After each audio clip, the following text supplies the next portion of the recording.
여러분, 1991년 11월 8일 새벽 4시경 서울 강서구의 한 중국집에서 강도살인 사건이 발생했습니다. 당시에 복면으로 얼굴을 가린 강도가 중국집 주인인 김씨 부부가 자는 방에 들어와서 남편 김씨를 찌르고 금품을 챙겨 도주했고, 이에 너무 놀란 이 김씨의 아내가 손발이 결박된 채로 아이들이 자고 있는 방으로 가서 도움을 요청해 아이들이 경찰에 신고를 하게 된 거예요. 살아남았던 아내는 당시 33살의 신씨라는 여성. 아니, 목걸이랑 반지랑 달라는 대로 다 줬는데, 다 줬는데도 글쎄 저희 남편을 찌르고 도망갔어요, 이놈이. 제발 좀 저희 남편 이렇게 만든 그놈 꼭 좀 잡아주세요. 당시에 이 남편 김씨에게는 어린 2 아들이 있었습니다. 어린 이 아들들을 나 혼자서 어떻게 키우라고, 그냥 이렇게 가버리면 나는 어떡해. 사실 이 중국집은요, 장사가 굉장히 잘 되던 중국집이었어요. 이런 사건이 일어나기 6개월 전에 그날도 별다를 거 없이 사람들이 가게에 붐볐는데, 이때 이 남편이요, 계속 손님들한테 음식을 서빙하면서도 계속적으로 계속 쉴 틈 없이 기침을 하는 거예요. 그러니까 이 손님들 입장에서는 저 사장 목감기가 왔나 보네. 근데 내 음식에 저 사람 침이 다 들어갔겠는데? 뭔가 좀 찝찝한데? 너무 심하게 계속 기침을 하니까 이 모습에 아내 신씨는 미치겠는 거예요. 손님들이 찜찜해하는 게 보이니까. 여보, 아침에 기침약 안 먹었어요? 음식 장사하는 사람이 그렇게 손님들 앞에서 기침을 해대면 어떡해. 손님들 다 끊기잖아요.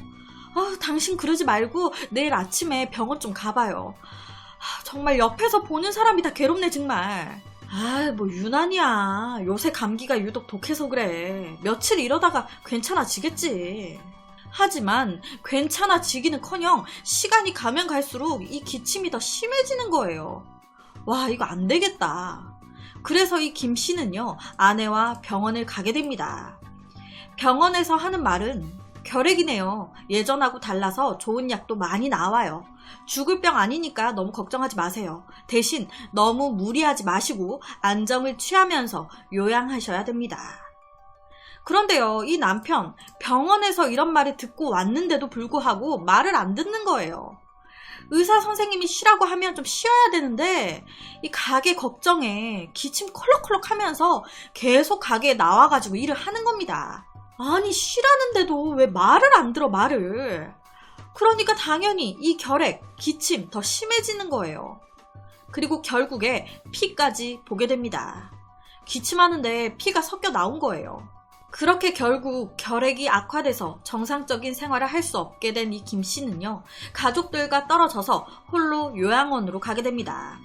그러면서 자연스럽게 이 중국집, 이 아내 혼자 주도해서 이끌어가야 되는 상황이 된 거예요. 이에 아내 신씨는요, 가게 주방장이나 배달 직원이나 전체적인 직원들한테 당분간 사장님이 가게에 못 나오실 것 같아요. 다들 힘드신지는 아는데 한 가족이다 라고 생각하시고 저를 좀 이해해 주셨으면 좋겠어요. 좀 더 서로 도와주면서 으쌰으쌰 합시다 라고 얘기를 한 거예요. 그런데 이때요, 이 말을 들은 당시 35살의 주방장 왕씨가 그러는 거예요. 아니, 빈자리가 생기면 딴 사람을 채워야지. 남아있는 우리는 무슨 봉인지 알아요? 일 없어요. 난 어디까지나 음식을 만들러 왔지 다른 일을 하러 온 게 아니니까 난 다른 일은 안 할 거예요. 이 말에 아내 신씨는 좀 서운하잖아요. 아니, 저 그게 아니고 주방장님은 그냥 하시던 일 그대로 하시면 돼요. 그리고 그 서빙이 문제인데 그것도 이제 제가 카운터 보면서 같이 하면 되니까. 다만 한 식구라고 생각하시고 좀 이해를 해주셨으면 해서 말씀드리는 거예요. 이 중국집 주방장 왕씨, 딱 까고 얘기하면 싸가지가 밥 말아먹은 남자였어요. 서로 도우면서 하자고 해도 싫어. 난 음식 만들러 온 사람이야. 이거 아니면 다른 일은 안 해. 딱 자르는 거죠. 배달 직원이 홀 좀 도와주려고 치면 옆에서 그러는 거예요. 아이고, 너는 배달이나 잘해. 배달할 때마다 음식 다 터트리는 놈이. 아이고, 야, 나는 네 나이 때 짬뽕 10그릇을 배달해도 하나도 안 흘리고 제 시간에 딱딱 배달했던 사람이야. 너는 네 일이나 잘해. 그렇게 사장인 김씨가 없는 상황에서 하루가 시작이 됐습니다. 손님들은 몰려오기 시작하고 점점 정신이 없어지기 시작하는데, 아니 의외로 이 왕씨 딱 현실적으로 상황이 닥치니까 잘 도와주는 거예요. 주방에서 음식 다 만들면은 직접 그걸 들고 나와서 홀 서빙도 거의 다 해주고요. 케어를 잘해주는 겁니다. 그러니까 일명 차도남이라고 할까요? 말은 엄청 차갑게 툭툭 던지는데 막상 닥치면 말과는 다르게 잘 챙겨주고 잘 도와주는, 그러다 보니까 이 아내 신씨 은근히 너무 고마운 거예요. 그래서 그날 저녁에 이 직원들이 이제 퇴근을 하는데 주방장 왕씨를 불러 세웁니다. 저 주방장님, 왜요? 왜 불러요? 뭐 할 말 있어요? 아니 그게 뭐 빨리 얘기해요. 입이 붙었나 씨. 아니 그게 아니라 왕씨 오늘 너무 고마워서요. 사실 갑자기 애아빠가 그렇게 돼서 어떻게 해야 하나 앞이 깜깜했거든요. 덕분에 일이 많이 수월했어요. 그랬더니 갑자기 이 왕씨, 신씨의 손을 덥석 잡는 거예요. 아이고, 염려 말아요. 나 그렇게 나쁜 놈 아니에요. 라고 하면서. 이 왕씨는요, 신씨의 남편 김씨와는 전혀 진짜 머리부터 발끝까지 너무 다른 사람이었어요. 지적이었고 자신감이 항상 넘쳤고 덩치도 김씨보다 훨씬 컸고요. 매일 운동도 꾸준히 하는 그런 남자였습니다. 그런데 문제는 지금부터예요. 이제 뭐 사장이나 다름이 없는데, 고로 중국집 사장이라 함은 중국 음식 정도는 만들 줄 알아야 사장인 거지. 내가 짜장면 만드는 거 알려줄게요. 하면서 가게 쉬는 날 아내 신씨를 가게로 부른 거예요. 음식 만드는 거 알려준다고. 그러면서 이 왕씨 은근슬쩍 신씨의 손을 잡고 어깨 잡고 스킨십을 시도하네. 그런데 이 아내 신씨가요, 이런 적극적인 왕씨의 행동이 싫지 않은 건지 처음에만 왜 이래요 이러더니 가만히 있는 거예요. 그렇게 며칠 후 자연스럽게 이 두 사람 내연 관계로 발전했습니다. 남편 김씨가 요양원에 장기 입원해 있는 동안 아주 그냥 둘이 대놓고 다른 직원들한테 장 보는 거 시키고 하면서 몰래 가게에서 둘이 연애질하고 난리가 난 거예요. 하지만 이 남편 김씨 무슨 평생 요양원에서 살겠습니까? 이제 태어날 때가 된 거예요. 여보, 나 이제 내일부터 퇴원하래. 내일부터 가게로 나가서 내가 일 도와줄게. 이때까지만 해도 이 남편 김씨는 홀로 아내가 가게에서 굉장히 고생하고 있다라고 생각해서 너무 미안하고 고마웠겠죠. 주방장이랑 이렇게 놀아 붙어놨는지 모르고. 남편 김씨는요, 퇴원 후에 가게로 정상적으로 출근을 했습니다. 그런데 사람이 촉이 있잖아요, 촉. 요새 내 아내가 갑자기 안 하던 화장을 하고 어디 외출하면 외박하기 일쑤고 뭔가 내 눈치를 좀 보기 시작하고, 그리고 가게에서 이 주방장 왕씨랑 서로 주고받는 눈빛이 좀 이상해. 얼핏 둘이 손잡고 있는 듯한 모습도 내가 우연히 본 것 같고 되게 뭔가 찜찜한 거죠. 그렇게 요양원에서 퇴원을 한 후에 이 남편 김씨는요, 주방장 왕씨와 아내 신씨의 사이를 의심하게 된 거예요. 그런데 결정적인 증거가 없어. 둘이 내연관계지? 라고 딱 물어보면 둘이 잡아 떼는 거예요. 그러니까 뭐라 말도 못하겠고 속으로만 끙끙 앓는 거죠. 그러던 어느 날 이 남편이 무심코 장을 보고 가게로 들어왔는데 주방에서 막 이상한 소리가 들려. 와, 설마 하면서 몰래 가서 봤더니, 아니 아내 신씨 그리고 주방장 왕씨 이 두 사람 둘이 손잡고 안고 별 지랄 생쇼를 다 하고 있는 거예요. 이것들이 내가 이럴 줄 알았어. 당연히 이 모습을 보고 남편 김씨 빡 돌아가지고 왕씨의 멱살을 잡고 난리가 난 거예요. 가만히 못 있죠. 내가 이럴 줄 알았어. 이 새끼들. M이라는 놈이 주방장이라는 놈이랑 눈이 맞아 놀아나? 이것들이 미쳤나 지금. 그런데 적반하장으로 이 왕씨 더 큰 소리를 내는 거예요. 아니 이 새끼가 미쳤나? 어딜 잡는 거야 지금? 그런데 앞서 말씀드렸다시피 이 김씨는요 엄청 몸도 안 좋고 마른 사람이었어요. 하지만 이 왕씨는 체격부터가 완전 건장하고 되게 큰 사람이었거든요. 그러다 보니까 싸움이 붙어도 김씨가 어떻게 못하는 거예요. 오히려 만만하게 본 이 왕씨가 더 이 김씨한테 큰 소리를 치면서 아내 신씨를 데리고 나가버린 거예요. 그러니까 정말 기가 차는 상황이죠. 그리고 며칠 뒤 중국집에 강도가 들었고 남편 김씨가 사망을 하게 된 거예요. 뭔가 느낌이 탁 오죠. 이 모든 걸 수사를 통해 알게 된 경찰은요, 이 주방장 왕씨가 김씨를 죽였을 가능성이 크겠다라고 보고 왕씨의 고향집에 형사들을 출동시켰습니다.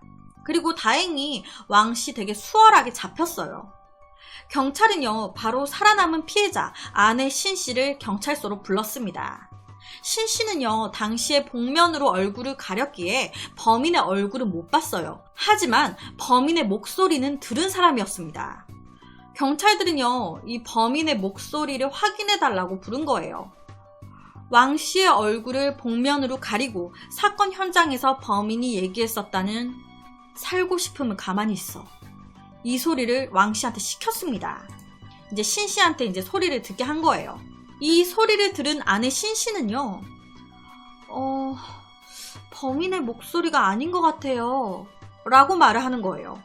이에 경찰은요, 왕씨의 집에서 나온 금품들을 아내 신씨한테 보여줬습니다. 이거 목걸이 당신 거 아니에요? 그런데 이 아내 신씨 또 그러는 거예요. 비슷하게 생기긴 했는데 제 거는 아닌 것 같아요.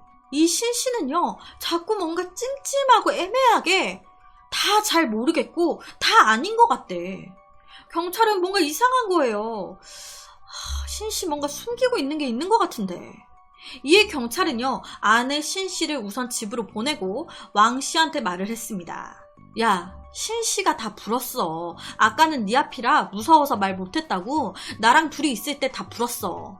네가 죽인 거 맞다고. 반지랑 목걸이도 자기 거 맞다고 다 불었다고. 그랬더니 이 소리를 들은 왕씨 되게 당황해하면서 그러는 거예요. 에? 신씨가 다 불었다고요? 그럴 리가 없는데. 난 억울해요. 사실은 그 여자가 먼저 죽이자고 그랬다고요. 경찰이 아내 신씨를 보내고 왕씨한테 살짝 거짓말을 흘리니까 두려워진 이 왕씨가 막 불기 시작한 거예요. 혼자는 못 죽는다 이거죠. 왕씨의 말에 의하면 김씨랑 이제 사건 당일 불륜 들켜가지고 막 싸우고 아내 신씨를 데리고 나온 거예요. 이때 아내 신씨가 그런 거예요. 어떻게 할 거야. 이제 나는 왕씨 당신 하나만 믿고 남편이고 자식 새끼고 다 버리고 따라 나왔는데 단칸방에서 이게 뭐야. 그러다 보니까 이 말을 듣고 왕씨 대답합니다. 아니 뭐 나라고 이러고 싶어서 이러고 있냐? 돈이 없는데 어떡해. 내가 진짜 가게만 있었으면 진짜 성공시킬 자신 있는데 돈도 없고 가게도 없고 어떡하냐 그런데. 이 말을 듣고 아내 신씨가 그러는 거예요. 정말 가게 하나만 있으면 되는 거야? 그러더니 다음날 얼굴도 두꺼워요. 아내 신씨 바로 남편 김씨가 있는 가게로 돌아온 거예요. 여보 미안해. 다신 안 그럴게. 내가 미쳤었나 봐. 자식 새끼가 눈에 밟혀서 도무지 떠날 수가 없었어. 내가 잘못했어요.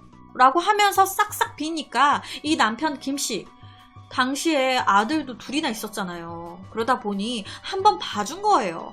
다시는 바람피지 말라고. 이때까지만 해도 김씨 그래도 아내 신씨를 믿었겠죠. 하지만 일주일 후 저녁에 남편이 깊게 잠들었다라고 생각한 이 아내 신씨는요, 새벽쯤에 잠겨있던 가게 문을 쓱 열어둡니다. 그리고는 다시 자는 척을 해요. 이때 밖에 대기 타던 왕씨 복면 쓰고 가게로 들어온 거예요. 그리고는 강도인 척 남편 김씨를 죽인 거예요. 그러니까 내연남 왕씨와 아내인 신씨가 남편 김씨의 뒤통수를 그냥 갖다 친 거죠. 정말 이 아내 신씨 남자 하나 때문에 남편 하며 자식 새끼 하며 다 버린 거예요. 이 두 사람은요, 김씨를 죽이고 아무렇지도 않게 얼른 내 팔 묶어. 내가 잠잠해지면 가게 팔고 연락할 테니까 당분간 시골집에 가 있어. 라고 하면서 피해자인 척 연기를 하고 왕씨는 도망을 친 겁니다. 제가요, 이거 준비하면서 문득 든 생각이 이 아내 신씨, 가게 팔고 내연남 왕씨한테 가려고 했어요. 이때 자기의 두 아들도 데려갈 생각이었을까요? 아니면 아이들은 나 몰라라 버려둔 채 혼자 가려고 했을까요? 이게 준비하면서 갑자기 궁금하더라고요. 여튼 경찰서로 붙잡혀 왔던 이 왕씨, 내연녀 신씨가 다 불었다는 이야기에 배신감이 들어가지고 이 모든 이야기를 쑥 다 자백을 해버린 거예요. 사람 한 명을 죽이면서까지 사랑을 이어오던 이 두 사람, 그 사랑이 고작 이 정도였던 거예요. 고작. 네가 다 불어? 나 혼자서는 못 죽지. 너도 한번 죽어봐라. 그 여자가 앞장서가지고 다 하자고 한 거예요. 그 여자가 주범이에요. 치정에 의한 살인사건이 단순 강도살인보다 훨씬 더 잔혹하다고 합니다. 자식까지 있는 여자가 내연남과 짜고 남편을 살해한 이 사건. 1996년도 사건인데 현재까지도 이런 사건은 많이 일어나고 있죠. 마지막 사람으로서의 인륜을 저버린 한 사람의 눈에 피눈물 나게 하면서까지 만남을 이어오던 두 사람. 이 두 사람의 사랑이 고작 이 정도였던 거예요. 이 정도의 사랑을 이어가자고 사람까지 죽인다는 게 사람 눈에 피눈물 나게 하면 다 도로 자기한테 돌아온다니까요. 그래서 오늘은 1991년도에 일어났었던 강도 위장 살인사건에 대한 이야기를 가지고 왔습니다. 정말 내연남한테 가려고 했었던 이 신씨, 남편을 죽이고 남겨진 아들들도 데리고 가려고 했을까요? 참, 세상에는 무서운 사람들이 많은 것 같습니다.